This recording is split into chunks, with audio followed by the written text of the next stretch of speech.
এই তো সেদিন বাবার বাড়িতে আসলাম, দেখতে দেখতে 10টা দিন কেটে গেল কীভাবে বুঝতেই পারলাম না। তাই আজকে ব্যাগপত্র গুছিয়ে নিলাম বাড়ি যাওয়ার জন্য। হ্যালো এভরিওয়ান, আমি মৌসুমি। কেমন আছো তোমরা সবাই? আশা করি খুব ভালো আছো। আলহামদুলিল্লাহ আমি কিন্তু অনেক ভালো আছি। তো 10 দিন হয়ে গেল, এখন আমাকে যেতে লাগবে বাড়ি, তাই আমি একদম ব্যাগপত্র গুছিয়ে নিচ্ছি। দেখো, বাবার বাড়িটা এমন একটা জিনিস, বিয়ের পরে বাবার বাড়ি যেন একটা শান্তির ঠিকানা।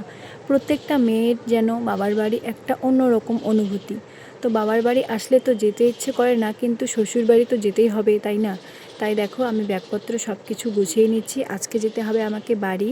তো বাড়ি যাওয়ার জন্য ব্যাগপত্র গুছিয়ে আমি চলে যাব বাবার বিছানা করতে। যেহেতু ভাবি বাড়িতে নেই, ভাবি গেছে তার মামার বাড়ি, সেজন্য আমাকে কাজগুলো করতে লাগছে।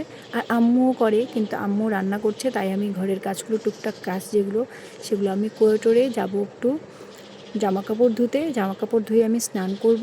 তাই ভাবলাম যে রুহি ঘুমিয়েছে, তাই এই সময় আমি বিছানাগুলো করে রাখি। এই দিকের বিছানা করা হয়নি, এইদিকে যেহেতু রুহি ঘুমিয়েছে, তাই আমি বিছানা টিছানা করে তারপরে একদম ঘর টর ঝাড় দিলাম। আর কালকে রাতে বৃষ্টি হওয়ার কারণে একদম ঘরের অবস্থা খুবই খারাপ। তো যাই হোক, দাদার ঘর ঝাড় দেওয়ার পর আমি এখন বারান্দা ঝাড় দিয়ে স্নান করতে যাব। আসলে প্রত্যেকটা মেয়ের মনে হয় যে শ্বশুরবাড়ি বাবার বাড়ি যতই কাছাকাছি হোক না কেন, শ্বশুরবাড়ি গেলেই বাবার বাড়ি অনেক দূরে মনে হয়। তো আমারই সেরকমই মনে হয়। তো যাই হোক, আমি কিন্তু মাঝে মাঝেই আসি, কিন্তু অনেক দিন পর 10 দিন থাকলাম বাবার বাড়িতে। তো দেখো, আমার কিন্তু ঝাড় দেওয়া প্রায় কমপ্লিট। এখন আমি স্নান করে আসলাম।